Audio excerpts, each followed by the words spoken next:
അസ്സലാമലൈക്കും വറഹ്മത്തുള്ളാഹി വബറകാതുഹു. നമ്മളൊക്കെ നമ്മളുടെ ജീവിതത്തിലെ ഏറ്റവും ആത്മാർത്ഥമായിട്ട് അള്ളാഹുവിനോട് പ്രാർത്ഥിച്ച സമയം എപ്പോഴാണ്?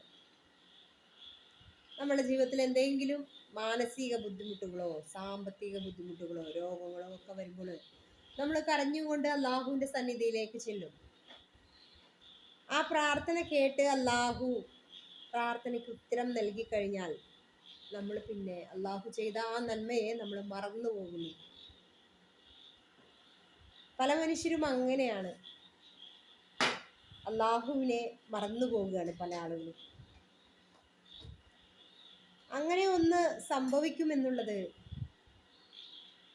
എത്രയോ വർഷങ്ങൾക്ക് മുൻപേ പരിശുദ്ധനായ അള്ളാഹു പരിശുദ്ധമായ ഈ ഖുർആനിൽ രേഖപ്പെടുത്തി വെച്ചിട്ടുണ്ട്. സൂറത്തുൽ അസുമർ ആയത്ത് 8 പറയുന്നുണ്ട്, മനുഷ്യനെ വല്ല വിഷമവും ബാധിച്ചാൽ അവൻ തൻ്റെ രക്ഷിതാവിങ്കിലേക്ക് താഴ്മയോടെ മടങ്ങിക്കൊണ്ട് പ്രാർത്ഥിക്കും. എന്നിട്ട് തൻ്റെ പക്കൽ നിന്നുള്ള വല്ല അനുഗ്രഹവും അള്ളാഹു അവന് പ്രദാനം ചെയ്താൽ ഏതൊന്നിനായി അവൻ മുമ്പ് പ്രാർത്ഥിച്ചിരുന്നുവോ അതവൻ മറന്നു പോകുന്നു. അള്ളാഹുവിൻ്റെ മാർഗത്തിൽ നിന്ന് വഴിതെറ്റിച്ചു കളയുവാൻ വേണ്ടി അവന് സമന്മാരെ സ്ഥാപിക്കുകയും ചെയ്യുന്നു. നബിയെ പറയുക, നീ അല്പകാലം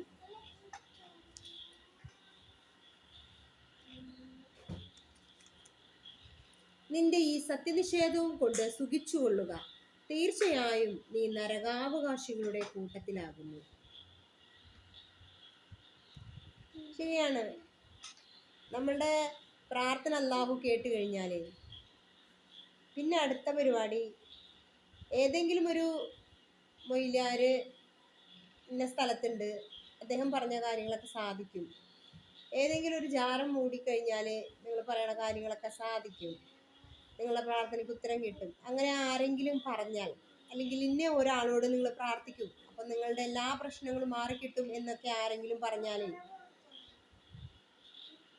നമ്മൾക്ക് മുൻപ് അള്ളാഹു ചെയ്ത എല്ലാ നന്മകളും നമ്മളങ്ങ് മറന്നു കളയും. അത് മനുഷ്യൻ്റെ